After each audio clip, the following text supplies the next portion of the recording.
শীতের আরো খবর জানাতে নওগাঁ থেকে যোগ দিচ্ছেন হারুন অর রশিদ চৌধুরী। হারুন,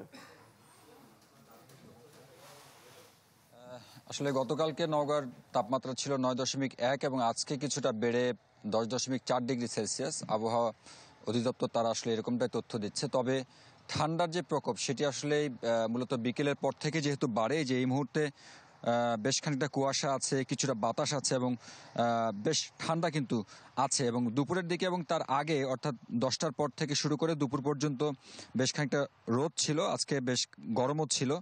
যদিও বা আবহাওয়া অফিস বলছে যে আগামী কয়েকদিন আসলে তাপমাত্রা আরও খানিকটা নেমে যেতে পারে বলেই কিন্তু তারা জানাচ্ছে। আপনি জানেন যে এর ফলে যারা আসলে খেটে খাওয়া শ্রমজীবী মানুষ, যারা রিক্সা ভ্যান পরিচালনা করেন কিংবা অন্যান্য কাজকর্মের সঙ্গে যুক্ত, সকালটাতে আসলে বের হওয়াটা সত্যি খুব মুশকিল তাদের জন্য। এবং যারা বিভিন্ন রেল স্টেশন বলেন, বাস স্টেশন বলেন, যে রাত্রি যাপন করে, সেটিও কিন্তু বেশ খানিকটা দুরূহ হয়ে পড়েছে। আপনাকে যদি আপনি দেখতে পাচ্ছেন যে একদমই ফাঁকা মাঠ, আসলে এই মুহূর্তে মাঠের যে পরিমাণ ব্যস্ততা থাকবার কথা এই বিকেলের পরে সন্ধ্যার আগ পর্যন্ত যে আসলে মাঠে ব্যস্ত থাকবার কথা সেটি আসলে নেই।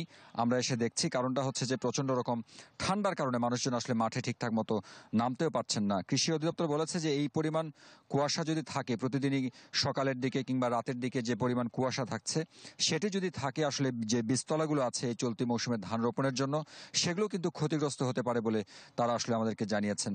আর এদিকে আপনি যেমনটি বলছিলেন যে বিভিন্ন জায়গায় আসলে সড়ক যে দুর্ঘটনা, নওগাঁর বিশেষ করে মান্দা উপজেলা, ধামইরহাট উপজেলা, এই উপজেলাগুলোতে আসলে আমরা সড়ক দুর্ঘটনার যে প্রবণতা সেটিও কিন্তু বারবার একটি বাড়ছে আর কি, এমনটা আসলে আমরা লক্ষ্য করেছি গত কয়েকদিনে। মোটামুটি এরকমটা ছিল। সামনের দিনে আসলে শীত পরিস্থিতি কোন দিকে যায় নিশ্চয়ই জানানো হবে। হারুন, ধন্যবাদ আপনাকে। নওগাঁ থেকে যোগ দিয়েছিলেন সহকর্মী হারুন অর রশিদ চৌধুরী।